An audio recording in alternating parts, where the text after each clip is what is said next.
Hello, എല്ലാവരും വിളിച്ച് ചോദിക്കുന്നത് ഇപ്പോൾ നിലവിൽ കൊറിയർ അയക്കാൻ സാധിക്കുന്നുണ്ടോ, പണ്ടത്തെ പോലെ കൊറിയറൊക്കെ പോകുന്നുണ്ടോ, എങ്ങനെയാണ് അതിൻ്റെ സമയം എങ്ങനെയാണ് എടുക്കുന്നത് എന്നുള്ള കാര്യങ്ങളാണ്. ഞാൻ അതിനെക്കുറിച്ചൊരു അപ്ഡേറ്റ് പറയാനാണ് വന്നിരിക്കുന്നത്. നമുക്കിപ്പോൾ കൊറിയർ അയക്കാൻ സാധിക്കുന്നുണ്ട്, എല്ലായിടത്തേക്കും ഓൾമോസ്റ്റ് ഇപ്പോൾ സ്റ്റാർട്ട് ചെയ്തിട്ടുണ്ട് കൊറിയർ. ഇതിൽ തന്നെ UK അല്ലെങ്കിൽ യൂറോപ്യൻ കൺട്രീസുകളിലേക്ക് നമുക്ക് കണക്ഷൻസിൻ്റെ ചെറിയൊരു ഇഷ്യൂസ് ഉണ്ടായിരുന്നെങ്കിലും കൊറിയർ പോയിക്കൊണ്ടിരിക്കുന്നുണ്ട്. ഇപ്പോൾ നിലവിൽ നമുക്ക് റേറ്റ് ഹൈക്കാണ് ഇതിൽ വന്നിട്ടുള്ള വലിയൊരു എഫക്റ്റ് ചെയ്തിട്ടുള്ളൊരു വിഷയം.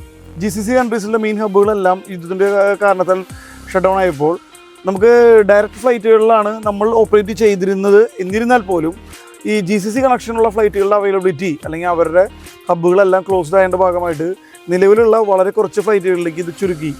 സ്വാഭാവികമായിട്ടും അവിടെ ഡിമാൻഡ് ക്രിയേറ്റ് ചെയ്യപ്പെടുകയാണ്. അതിൻ്റെ ഭാഗമായും അതോടൊപ്പം തന്നെ റേറ്റ് ഹൈക്കാവുകയാണ്. വളരെയധികം ഏവിയേഷൻ ഫ്യൂവലിൻ്റെ റേറ്റ് ഹൈക്കായിക്കൊണ്ടിരിക്കുകയാണ്. അതുപോലെ തന്നെ ഫ്ലൈറ്റിൻ്റെ ഓപ്പറേഷൻ കോസ്റ്റും ഇത്തരത്തിലുള്ള വാർ സെനാരിയോയിൽ കൂടിയിട്ടിരിക്കുകയാണ്. അതിനാൽ തന്നെ നമ്മുടെ ഷിപ്മെൻറ്റിൻ്റെ റേറ്റുകൾ മാറിയിട്ടുണ്ട്, ഹൈക്കായിട്ടുണ്ട് എന്നുള്ളതാണ് വസ്തുത. പക്ഷേ നമുക്ക് എല്ലായിടത്തേക്കും ഈവൻ ഇൻക്ലൂഡിങ് GCC കൺട്രീസിലേക്കും DHL അല്ലെങ്കിൽ FedEx പോലെ കമ്പനികൾ ഷിപ്മെൻറ്റ്സ് ഓപ്പറേറ്റ് ചെയ്യുന്നുണ്ട് എന്നുള്ളതാണ് അപ്ഡേറ്റ്.